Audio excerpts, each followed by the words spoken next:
인문학적으로 볼 때 한반도는 단일 민족으로 진화했다. 하지만 흔히 잘못 알고 있는 게 있다. 민족은 같은 혈통 집단일까? 이게 아니라는 것이다. 전 세계 어디에도 혈통이 순수한 민족은 없다. 아니, 있을 수가 없다. 남태평양 섬에 오랫동안 고립되어 살고 있던 원주민들도 그 기원을 추적해보면 실은 5천년 전 대만에 살던 원주민이 이주해 간 것이다. 따라서 인문학적으로 민족을 정의한다면 굳이 같은 혈통은 아니더라도 종교나 언어, 문화, 동일한 역사인식을 가지고 있다면 충분히 같은 민족으로 분류할 수도 있는 일이다. 실제로 우리 역사를 보면 통일신라 시대까지만 해도 지역마다 다른 언어를 사용하고 정도의 차이는 있지만 사만어와 부여어가 같은 언어가 아니었음은 인정하고 있는 부분이다. 서로 다른 집단 기억을 갖고 풍속도 다르고 문화도 다른 매우 다민족적인 국가였다. 특히 통일신라 영토 내의 고구려 땅이었던 황해도 지역은 그 이질적인 면이 커서 통일 후에도 100년간을 거의 다른 나라처럼 독자적으로 지내다가 8세기 중엽 경덕왕 때에 이르러서야 실질적인 신라 영토로 간주될 수 있을 정도였다. 하지만 이 지역은 고려시대까지도 통화하지 못하고 자주 삐딱한 모습을 보이기도 했지. 다만 그럼에도 불구하고 당시 통일신라를 하나로 묶어줄 수 있었던 것은 바로 불교라는 통일된 종교에 있었다. 이 시기 신라의 통일과 불교라는 단일 사상으로 한반도에는 미약하게나마 공동체 의식이라는 불씨가 점화되기 시작했던 것이다. 하지만 고려의 후삼국 통일이 있은 뒤에도 한반도는 공동의 정체성보다는 지역적 정체성이 더 우세했던 시절이었다. 그런 까닭에 삼국이 망한 지 600여 년이 지난 13세기에도 경주에서는 신라 부흥운동이 일어나고 담양에서는 백제 부흥운동이 일어나기도 했다. 하지만 이렇듯 미약했던 공동체 의식은 여말선 초시대 성리학의 보급을 통해서 크게 달라지기 시작하는데 이 당시 사대부들은 성리학이라는 공통적인 사상을 통해 교육과 가치관, 생활 양식 등등에서 동질화를 꾀했고 중앙 집권적인 관료 제도와 유교적 질서를 토대로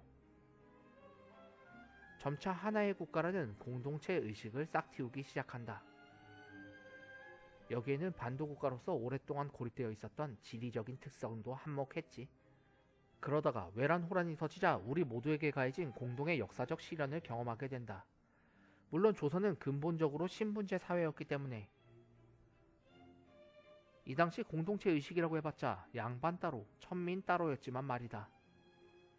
아무튼 이렇게 형성된 조선이라는 민족적인 정체성은 19세기 중반에 이르면 외세의 위협을 경험하면서 더욱 견고해지고 근대적인 민족 형성도 매우 빨리 이뤄질 수 있었다.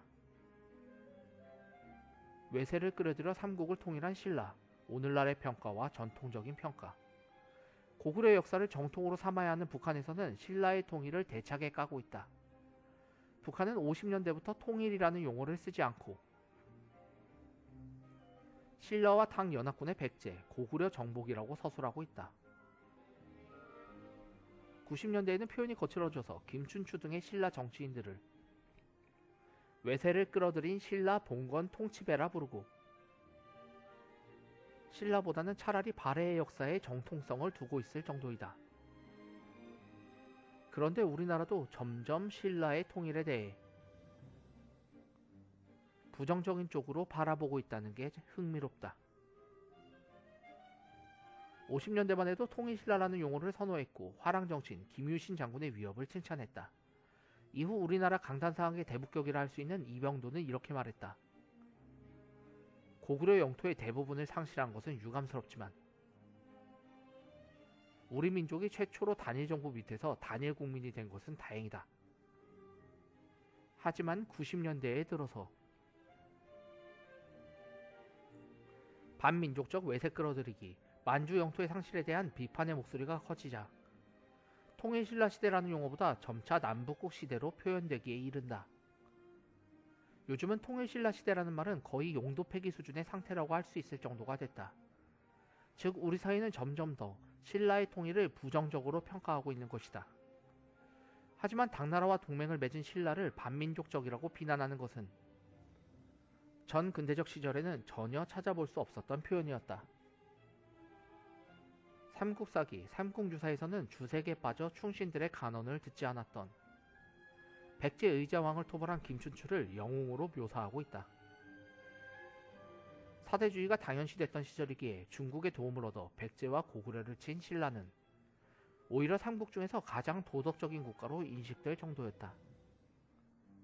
조선 전기에 쓰여진 동국통갑에서는 삼국 통일로 고통스러운 전쟁을 중단시키고 장기적 평화를 안긴 신라의 업적을 칭찬하는가 하면 조선 후기에 쓰여진 동사강목에서는 수나라에 맞서 싸운 고구려를 호평했지만 이는 민족적인 관점이라기보다는 도덕성이 부족한 수나라 정부에 고구려가 본때를 보여줬기 때문이었다. 사실 조선시대까지만 해도 신라의 삼국 통일은 신라가 다른 나라들보다 도덕적으로 더 우월했기 때문에 발생한 너무도 당연한 하늘의 뜻이었고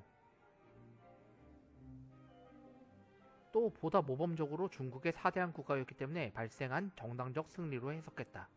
이것이 바로 통일신라에 대한 우리의 전통적인 해석이었던 것이다.